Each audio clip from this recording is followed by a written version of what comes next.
In this episode of Film Stock Reviews, I'm reviewing episode 8, the season 2 finale of American Horror Stories. This episode is titled Lake. Now, this episode stars Alicia Silverstone, and it tells the story about a brother and sister who are going out on a lake trip, a boat trip with a couple of their friends, and there's this little area around the lake that is like submerged, and the brother and sister go down and look for things. They spot a tricycle and they spot another thing, but the brother is getting hold of by a hand that comes out of the ground and pulls him in. The sister can't do anything, and it just pulls the brother down and kills the brother. Now, 4 months later, the sister comes back from a mental institution, which is really, really interesting, I guess because of the trauma she has. And Alicia Silverstone plays the mother. And they're going back and forth, and the father is not present because he's working so much. Alicia Silverstone's always there for her children with the traumatic experience. Things go on and on. And it's a recurring dream and nightmare that the daughter has and that Alicia Silverstone character has, but it's different nightmares, so to speak. And it's in a way where Alicia Silverstone goes out and, she to her pool and she sees her son coming to her. It's like, find me, make sure you find me. Water's running, bathtub's running, and then things are happening. And this episode kind of reminded me of the Creepshow movie, or that One Instance episode, which Creepshow was released in 1982. It reminds me of Something to Tide You Over, which was specifically written for the film Creepshow with Leslie Nielsen and Ted Danson. If you know about the water, the TV aspect of it, and everything, then you know what episode or part I'm talking about in that movie. This episode reminded me of that. There are a lot of homages to old classic horror in season 2 of American Horror Stories, like episode 6, Facelift with Judith Light, was a callback to an old Twilight Zone episode called Eye of the Beholder, which was a different twist. Now, with this aspect of what this story is, you're like, okay, what's going on? What's happening?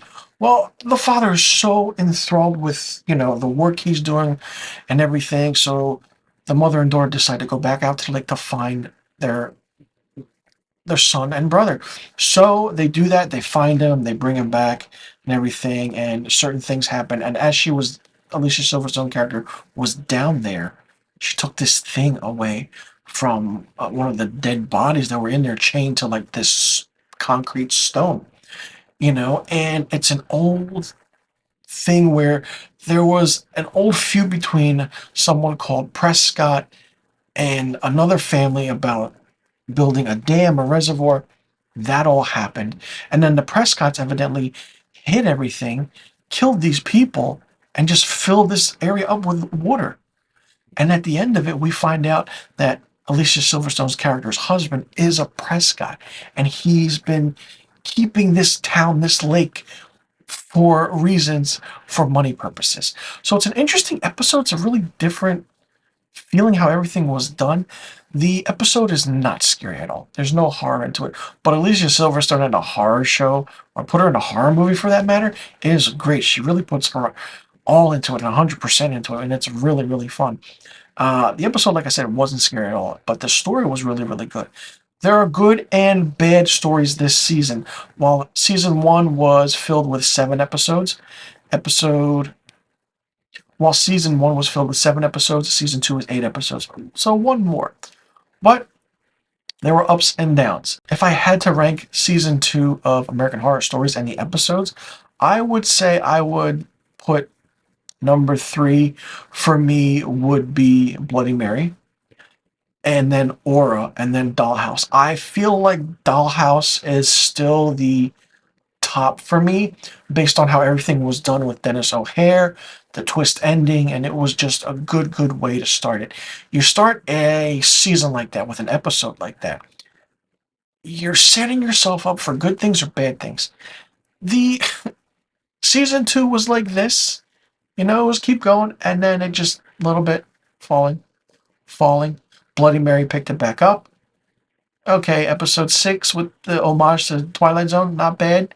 Episode 7 with Necro, I don't understand it like this. And then it balanced itself out. So it's like a trajectory of, it didn't go all the way down, but it was even keel, Season 1, I think, also had good episodes, but Season 2 is really interesting. I'm curious to see what happens if there is a Season 3, because they're trying to give this that old Twilight Zone feel to it. Each week is a new horror feel, or like The Outer Limits. It's just one after another, but put horror into it. Manny Cotto wrote a lot of episodes in this season, and Manny Cotto is a great writer. And you think it's going to be twisted, but you can tell that this season was a little bit off in a way because he didn't write that twisty shock horror. Well, there was some shock horror in this season, but not a lot. It was a good season, but like I said, up and down with the episodes, and I'm curious to see what happens.